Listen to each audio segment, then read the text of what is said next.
Mainit-init na balita. Mga tagumpay na nakamit ng lungsod ng Malabon, binigyang diin sa ika-4 na State of the City address ni Mayor Jeannie N. Sandoval. Para sa iba pang detalye, narito ang konektadong balita ni Sandara Maris Venezuela.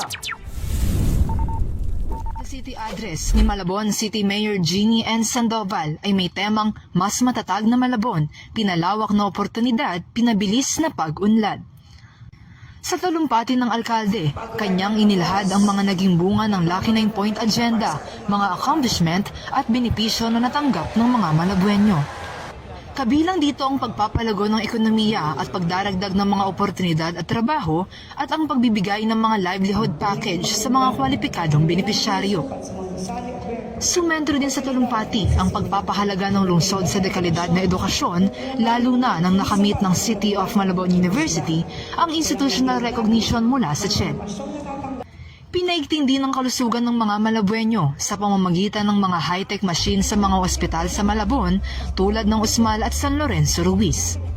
Kabilang din sa kanyang inilahad ang pagbabahagi ng digitalization ng mga transaksyon sa Malabon City Hall, mas pinalakas na disaster preparedness and emergency response, modernization ng mga pasilidad at mga pabahay sa lungsod at pagpapaunlad sa turismo ng Malabon.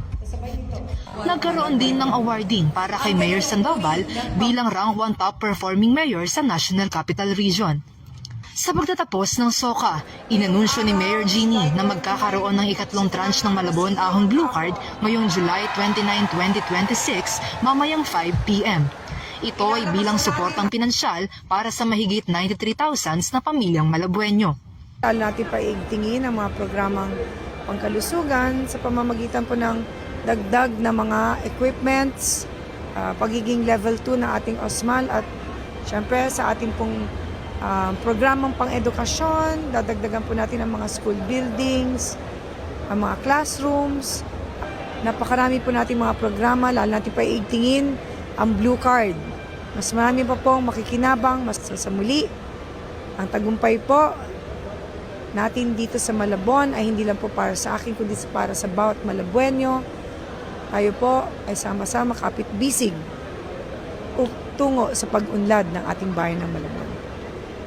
Dumalo sa SOCA ang mga opisyal ng Malabon LGU at City of Malabon University sa pangunguna ni University President Dr. Glenn D.V. De Leon.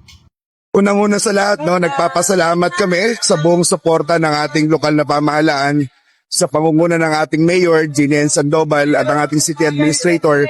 Ang lahat ng na-achieve ng City of Malabon University since 2022 ay maaari nating masabi na sila ang dahilan dahil sa kanilang suporta sa lahat ng aspeto ng operation ng CMUs.